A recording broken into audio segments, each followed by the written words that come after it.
Hi, this is Lisa Shubin, coach and coordinator for The Good Life with Valerie Briggs, our chaplain at Saddleback Medical Center. Valerie and I are here to discuss one of the challenges of saying no to others, which is saying yes to yourself. And how do we do that, and why is that important? Are we more prone as healthcare workers to this kind of overwhelm and saying yes to everything and getting stuck there? Are we more prone to that? I think so, Lisa, and again, thank you for this conversation. I think this is kind of showing, modeling what others can do too, and that is to start the conversation, to start having these conversations and being authentic in them. You're right. I mean, I would change it from healthcare to help care. I think we kind of try to help, and part of helping, I think our culture indicates that part of helping is to help out there, help the external, to work with the external. And I think that's good in a sense, but if we're not doing that within as well, then what's going to happen is burnout and compassion fatigue.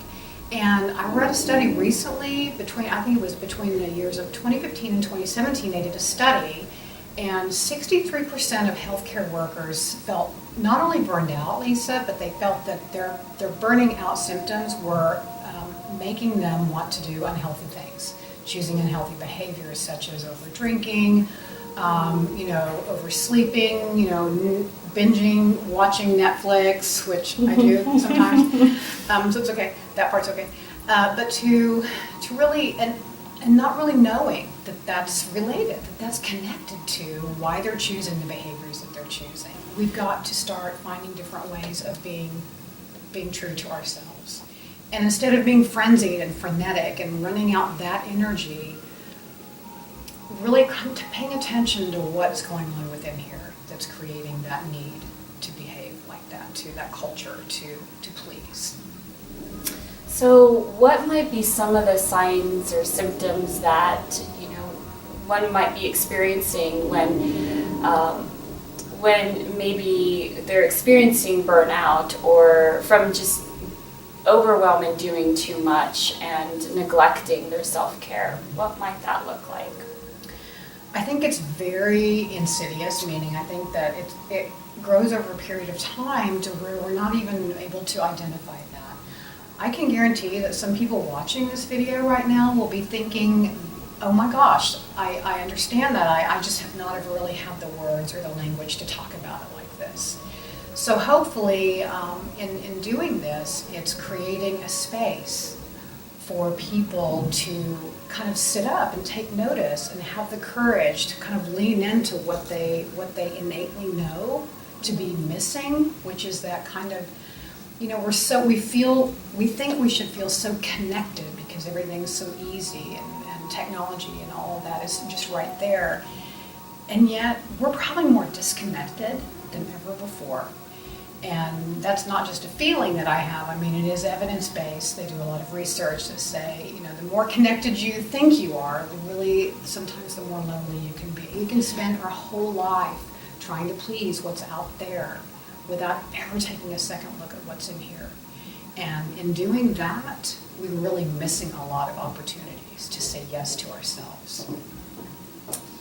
And it sounds like a first step might be that starting that conversation with yourself and being a little more self-aware. Absolutely.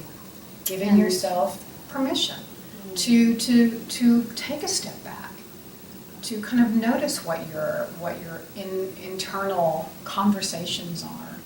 And again, I think we'll talk a little bit more about how, resources that can help with that. But I think the first step is just that, is to say, you know what, I am going to do this differently. I'm going to try to do this differently. I'm going to see what we can do differently. I think after that step would be, the second P would be planning. So for instance, so say you want to start doing something different. You and I spent a lot of time talking about the brain, the neurology of that and the neuroscience of changing behaviors. And I think one thing that's pretty simple to do, and I've talked with people who have done this, is that it's a ritual. Find a ritual. Take something that you can do, that you can, do with your hands. For instance, at the end of the day, say you feel like you are done with work and you want to be done with work, but you have this kind of gnawing thinking that, I should probably be available, or I should probably look at this person's chart or whatever. Don't. So maybe you could use your phone. So you have a work phone, and maybe a certain time of the evening, every evening, you take the phone and you either, turn it off, turn it upside down, do something, put it somewhere outside of your view. And it's not only that behavior, but it's kind of your relationship with that behavior in saying that I'm going to say no to this so that I can say yes to whatever that might be. Family, alone time, a long hot bath with lavender and wine, whatever that may look like for you. And it doesn't have to be extravagant. It doesn't have to be, a spa day, wherever. It's just something in 10, 15 minutes, something that is just about you. And when I say we say no to people, it's not about just being,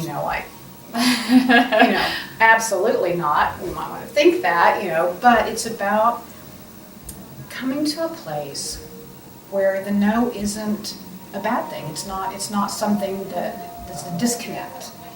A lot of people think that if we say no, then they're not going to like us, or things are going to, they're not going to, we're not going to be approved of, or whatever. There's ways of doing this that's authentic to yourself, that becomes authentic in how people perceive you. I always tell people that we teach people how to treat us. Very true. And we have responsibility in that. And another thing that I like to say is Eleanor Roosevelt says that, what others think of me is none of my business. And I think in our culture, we've got to start shifting a little bit to that, to not to say again, like, I'm, no one's going to mess with me, Right. but to say that I'm going to honor who I am. And therefore, that energy just kind of precedes me. It sounds very empowering. It sounds liberating. Absolutely. It sounds like leading the life that you kind of want. And gosh, that just sounds like, one would show up better in life and actually have more life satisfaction, less stress. When you're talking about the lavender, the shower, that sounds amazing. Like I'm going to do that every day now. So that sounds like a doable step. And so is it helpful to get support from others as well, and perhaps partner along on this journey of being better at giving myself permission, planning a ritual, and then perhaps partnering with someone. Third P. Very Support. good. Wow. Third P would be partnering. Absolutely. We didn't get to where we are outside of relationships. I mean, we're a part of who we are because of relationships. So we have to really and I tell people we heal in relationships as well, or we change in relationships. So absolutely, this is not something we can do on our own. I think you could, but I think it's much harder, and it's harder to see the benefit of really kind of changing how we are with others, so, and ourselves. It sounds like it's more of an enriched journey when you can share it with someone Absolutely. who can also benefit from checking in and asking, hey, how did you take care of yourself today? What did you do that you said yes to yourself today? Absolutely. And at night, what did I do? By the evidence given me this day, how did I say yes to myself? Just yesterday I said yes to myself by doing yoga. I wanted to just go home and, do nothing, but no, I said no to that part of me and said yes to yoga, and it was very, very necessary. Thanks to Valerie and our 3 Ps, which are permission and plan, as in a ritual, something you do every day. Intentional. Intentionally and authentically. Yes. And then partnering with someone who can champion your journey and also you for them, and seek those that you can help and leverage, but together, so that both of you get the benefit. Well, thank you so much. Thank you. This is and awesome. Yeah, again, we're Cheers. just cheers, changing the conversation, Absolutely. adding to the conversation. And we hope that you got a lot out of this. And if you have any questions, check out the resources at the end of the video. Thank you. Thank you. And say yes to yourself today.